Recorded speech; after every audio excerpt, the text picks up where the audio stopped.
what I thought I'd talk about today on this video is Venus-Jupiter cycles of 2023, because there's going to be a lot of them. If I had to pick down a couple really important events happening in 2023, one of them would be Jupiter's movement to Taurus, and another interesting one would be the Venus retrograde in the summertime of 2023. Those are two. Those aren't my favorites. Those aren't the most important. But I'm picking these things out just in case they don't get put on the back burner and get neglected. Now, if we look at certain things going on, we're going to be having Jupiter enter Aries December 20th and last all the way up until May 16th, when it will enter Taurus until May 24th, 2024. Venus is a personal planet, and because it's a personal planet, it's one of the inner planets, and it moves faster, more rapidly, covers multiple signs, over 2 signs in a year. Venus is due for her retrograde next summer. It's going to enter shadow on June 19th. It's going to station retrograde on July 22nd. And right around September 3rd, it's going to station direct again. And Venus is going to be in Leo. Throughout that entire time period, we will be evaluating our love. Is it true love from our hearts? Do we really mean it? Are we loving with genuine affection?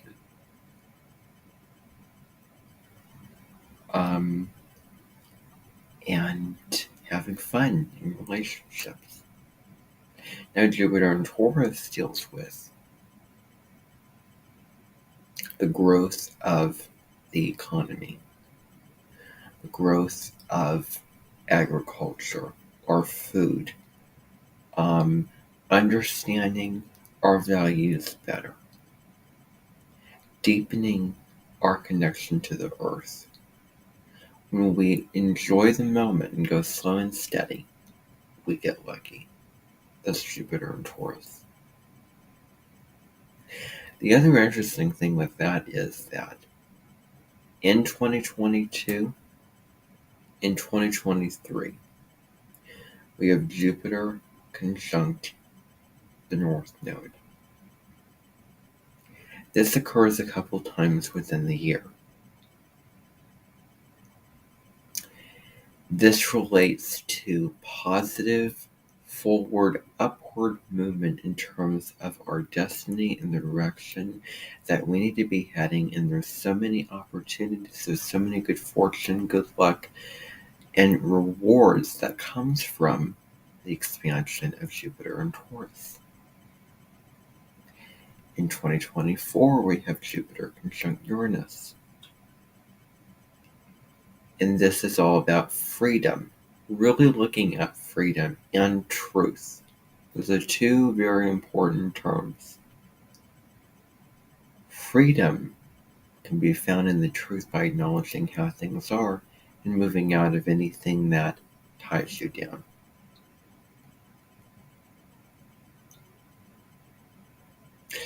Throughout all of this, now I just want to sort of recap. So I'm filming this video December 11th, 2022. And, the date that I'm actually sitting here is December 12th.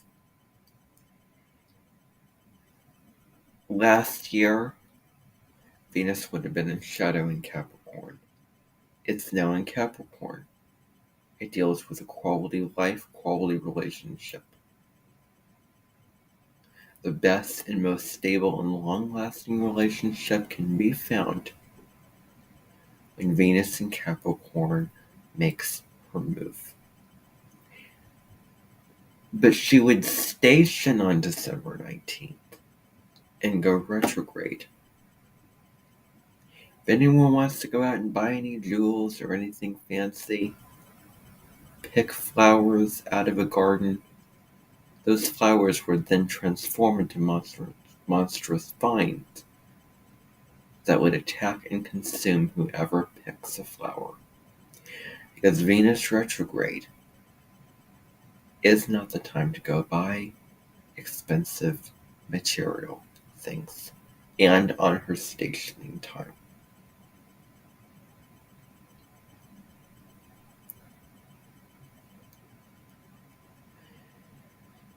Now, with this, with what's going on right now in the world, we have to talk about Uranus now. Uranus moved into Taurus 2018. It's going to stay there until around 2026, 2027. So about 8 to 7 years, Uranus is in sign. Uranus in Taurus, recall, deals with innovation of the physical, advancement and revolution of agriculture, food, the economy, a redefining and a shake-up when it comes to what's really important to us, our physical needs, our values. That's what it's about.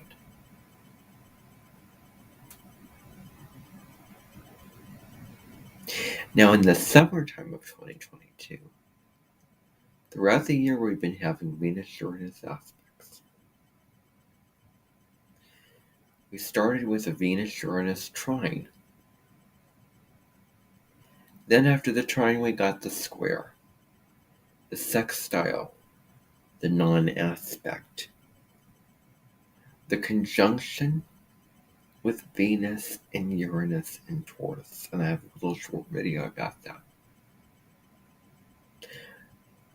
And other aspects. The combination now of Venus and Uranus is revolution and freedom in relationships, sudden endings, sudden changes, revolutions, flashes of insight, rebellion in relationships, fun as well. And the combination of Venus and Jupiter is positivity in one word. Positivity. Venus and Jupiter are both bright lights, both benefic energies. But we know the thing about bright lights. They attract bugs.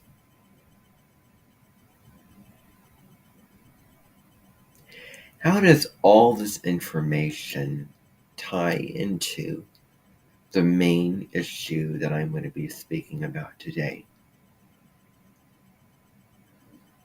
Which is none other than the upcoming holiday season. What'll be occurring then? What'll be occurring later?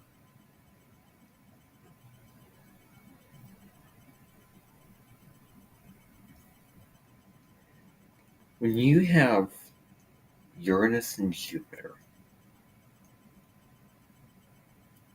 you have truth. And you have sudden changes in truth.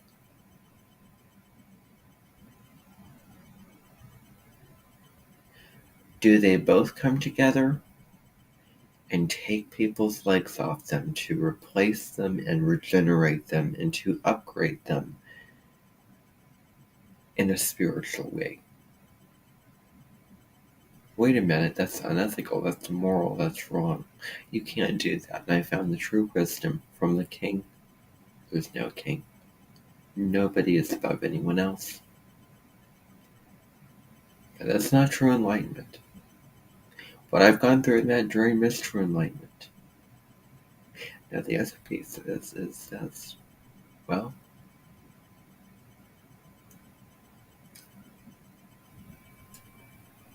I want to sort of go off what I spoke about the other day. Jupiter grows. Uranus frees up. Have you been limited? Have you been limiting yourself? Maybe. Because I can tell you, I know two people who are in resemblance to one another.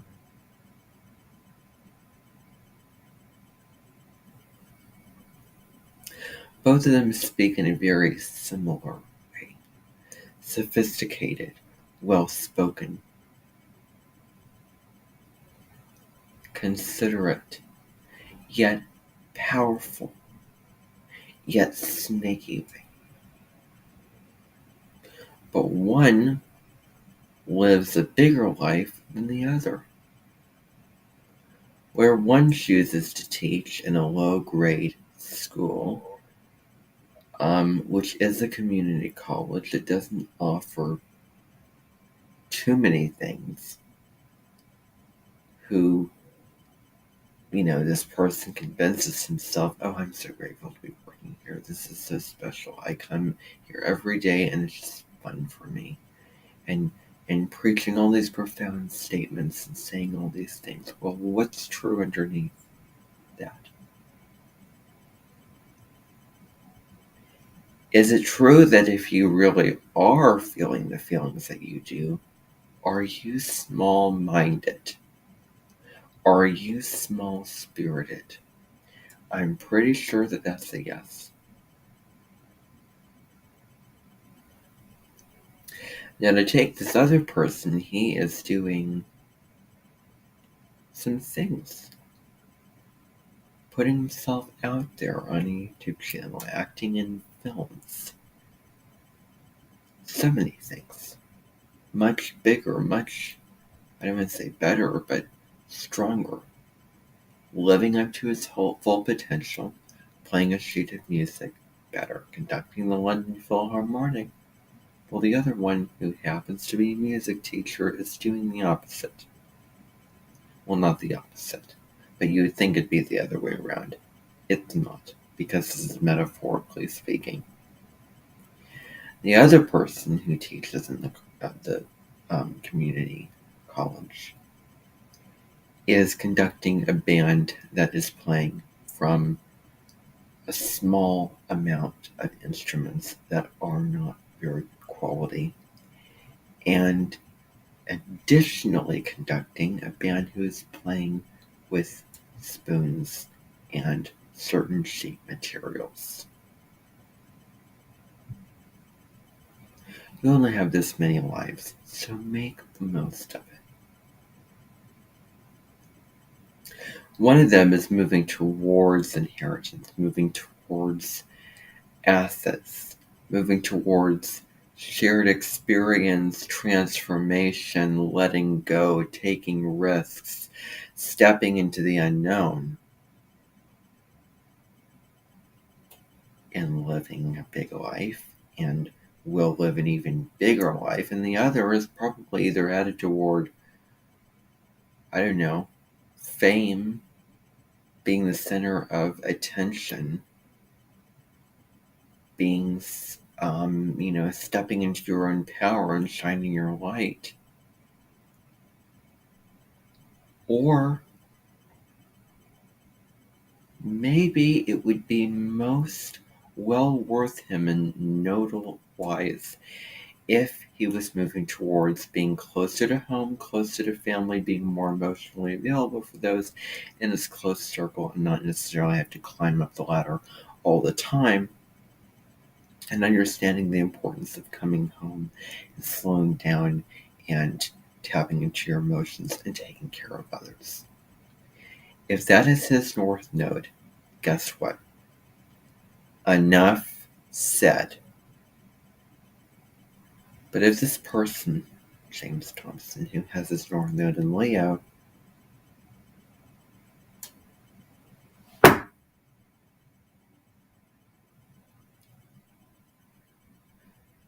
if I was the judge, if I were to let you into, if I were to let him into the pearly gates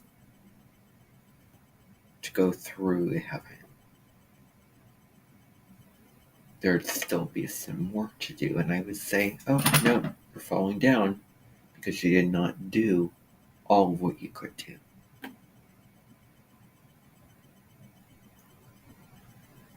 Open up, expand, get out, and be someone greater than you are. I mean, if anyone has a stellar singing voice, that's that.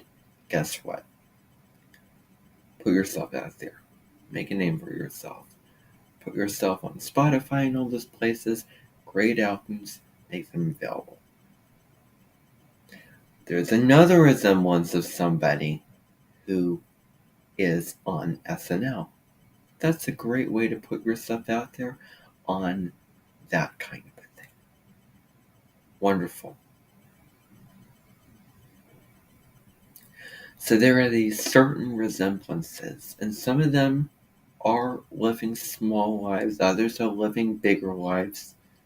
However, I just named to you certain people who happen to live out their lives more fully.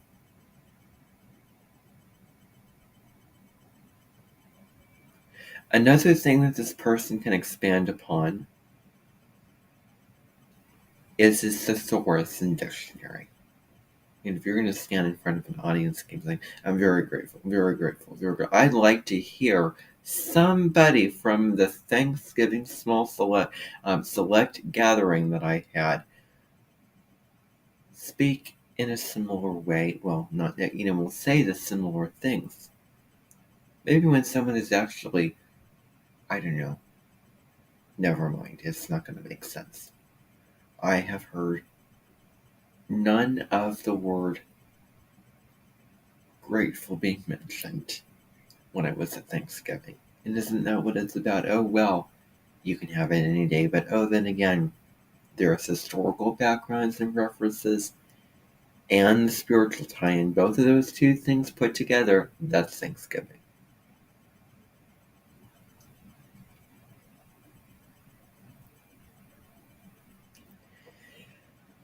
And so then we have,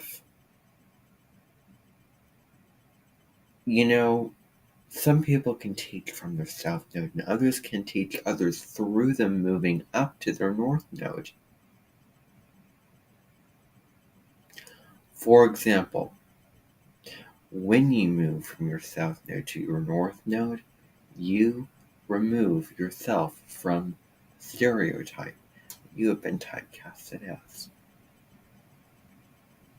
And you emerge into somebody new and more than you were.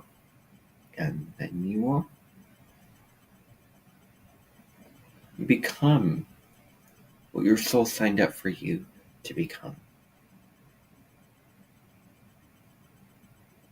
This actor named Chaz Longland, who has his North Node in Scorpio, did something different. Acted in a different way from the previous films where he was stereotyped as the bad guy, as the villain, as the one who needs to learn the lesson. And you take the stereotype that you would place on certain personalities. Oh, this person talks like a snake, bad person. That is a very general, very small-minded stereotype, and it just makes sense because that person was put in roles where he was the bad guy.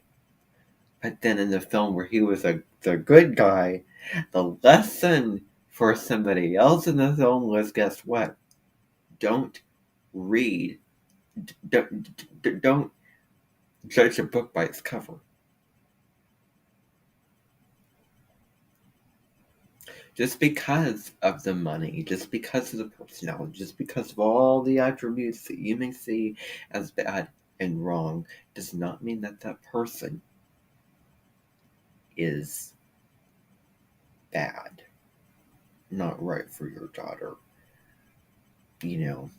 mean, a gold digger in a relationship.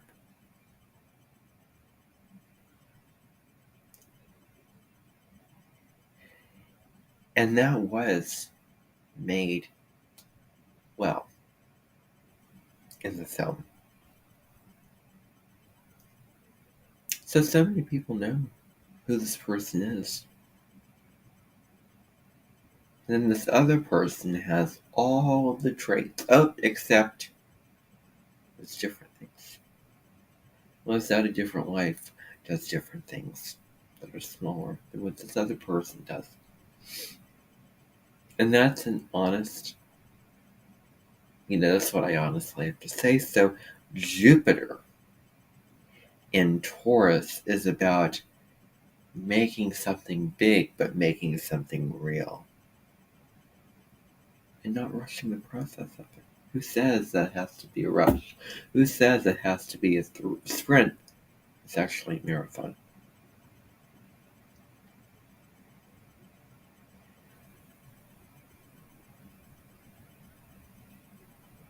Those are really my notes on this subject.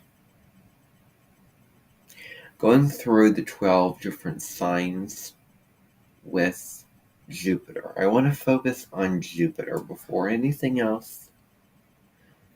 Let's talk about Jupiter. Let's go through all the houses with Jupiter. Starting with the first house. Taurus rising. This means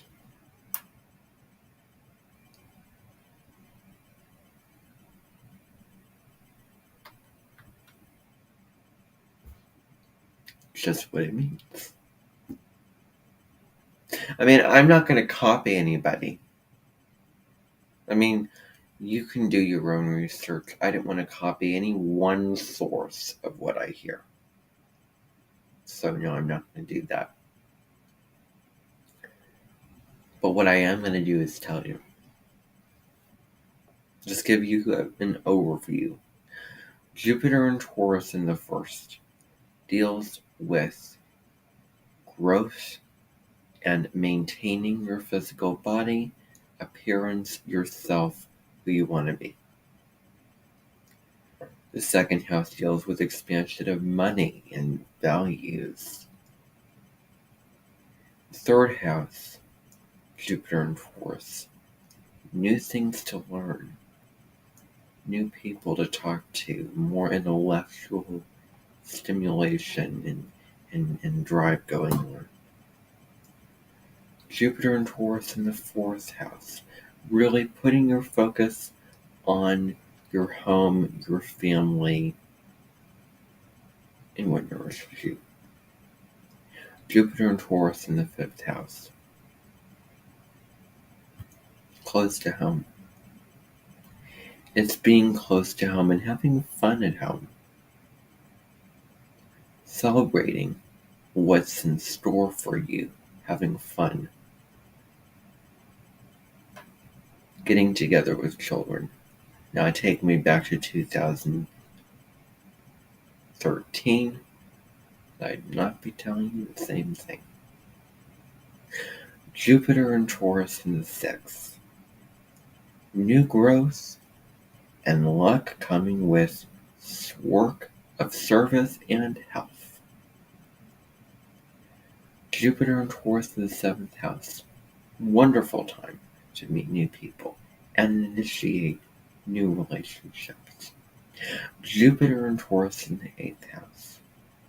Time to get any occult matter going or any underground or spiritual work, especially dealing with shadow work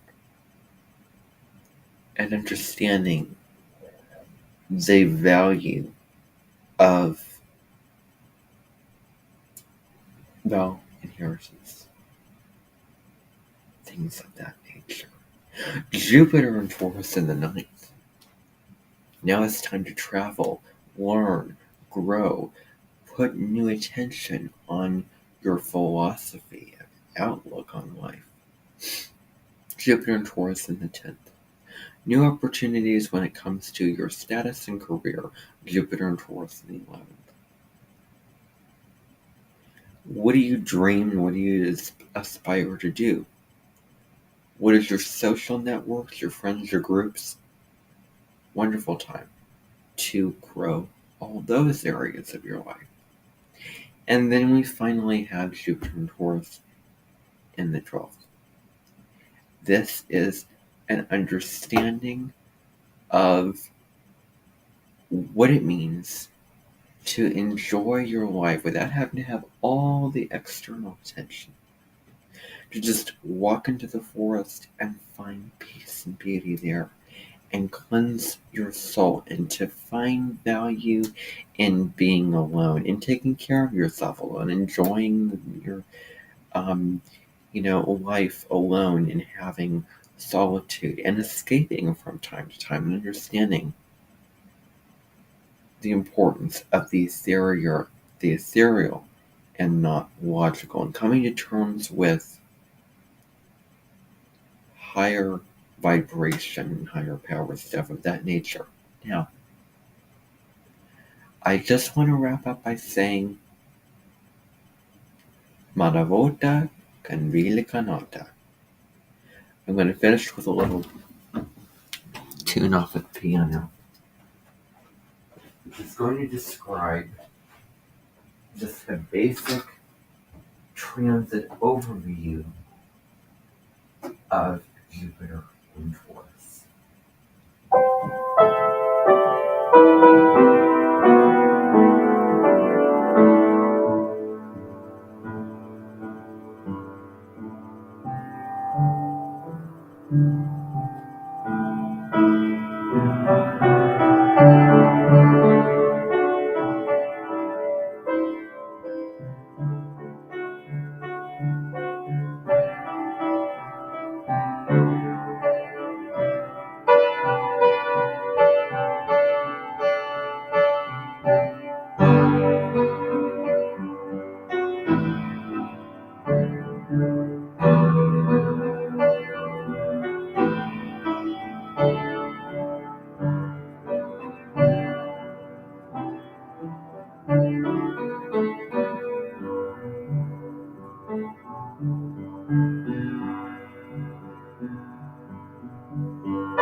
I find that music very special.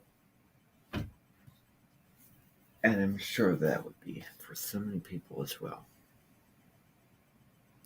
Thank you for tuning in.